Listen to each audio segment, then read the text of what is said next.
lorsque Laurent Blanc a été nommé, toute ma famille et tous mes amis m'ont dit « il va t'appeler ». Parce qu'ils savaient que j'avais des liens très étroits avec lui. Il va t'appeler, il va t'appeler. Moi, je leur ai dit, mais vous rigolez. Vous croyez que l'équipe de France, c'est un jeu, on n'appelle pas les gens par amitié. Jusqu'au jour où la mère de mon fils Baptiste me le disait elle aussi. Elle me dit, tu vas voir, il va t'appeler, il va t'appeler. Et jusqu'au jour où nous sommes avec Didier Deschamps en stage à Saint-Jean-de-Luz. Et où Didier se trouve à côté de moi au buffet, parce qu'il y avait la collation avant un match amical de préparation contre Toulouse. Et il me dit, il me donne un coup de coude comme ça, il me dit, t'as reçu un coup de fil? J'ai dit non. Il me dit, t'as pas reçu de coup de fil? Non, non. Ben, tu vas recevoir un coup de fil. Bon. Et là encore, tu n'y crois pas. Non, mais je ne sais pas de quoi il veut parler. Je ne sais pas de quoi il veut parler. Et nous jouons ce match à Toulouse, je reviens dans le bus, j'ouvre mon téléphone et j'ai un message. Donc j'écoute le message. Monsieur Soultanian, bonjour. Fabrice Briand, je viens d'être nommé depuis hier à la tête du staff médical de l'équipe de France de football.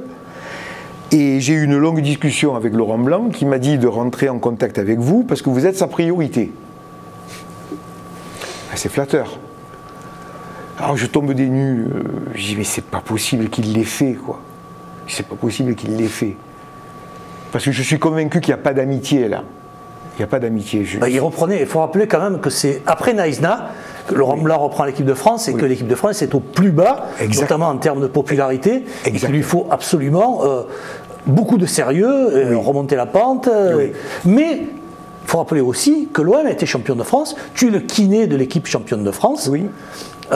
Donc pour être champion, il faut que les joueurs soient aussi bien soignés. Et donc c'est quand même pas, c'est pas un hasard. Donc j'écoute le message et il y avait Christophe Aubodo qui est aujourd'hui médecin du Paris Saint-Germain, mais dont le cœur est à Marseille, je le précise parce que je ne veux pas d'ambiguïté là-dessus. S'il est parti, c'est pour des raisons dont je ne parlerai pas.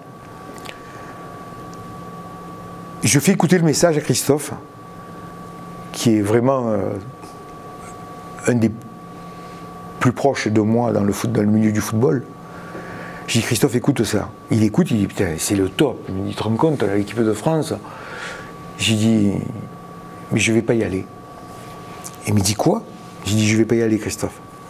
J'ai dit, c'est trop compliqué, ma vie est trop compliquée en ce moment.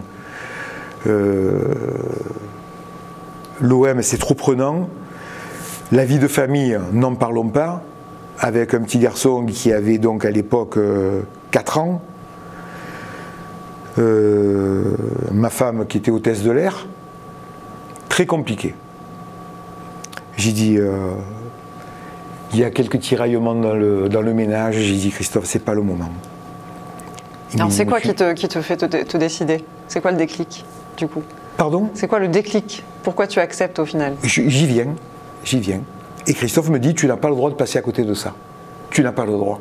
Il dit, moi j'ai été en équipe de France de rugby, tu vas connaître autre chose. Tu vas passer dans une autre dimension. J'ai dit, je vais passer nulle part, Christophe. J'y vais pas. Il me dit, réfléchis au moins. Déconne pas, réfléchis. Et bon, le bus démarre. Et pendant tout le trajet qui nous amène à Saint-Jean-de-Luz, de Toulouse, on parle. Et on arrive à l'hôtel, il est tard le soir. Et j'ai dit, tu viens dans ma chambre qu'on discute. Il m'a dit, mais j'allais te le proposer. On est resté jusqu'à 4 h du matin. Jusqu'à 4 h du matin, il m'a pas harcelé, mais il m'a donné tous les arguments qui devaient faire que je devais accepter. J'ai dit, écoute, je vais faire un truc. Demain matin, j'appelle mon épouse, la mère de Baptiste.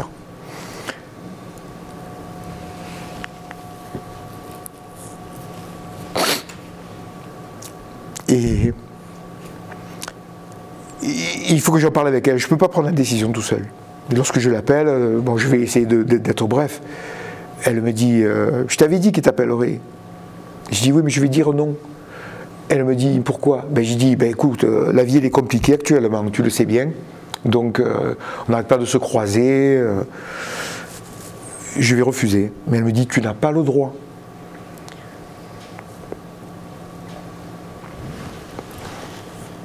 Tu n'as pas le droit de refuser ça. Après tout ce que tu as fait dans ta carrière, c'est la cerise sur le gâteau. Au niveau de ta carrière, tu ne peux pas refuser. Accepte. Accepte, accepte, accepte. Voilà. Donc, ben finalement, ben j'ai accepté. J'ai appelé le docteur Fabrice Briand à 13h et je lui ai dit, bon ben voilà, j'ai réfléchi, c'est un oui, j'accepte. Et c'est un oui franc et massif, on peut y aller.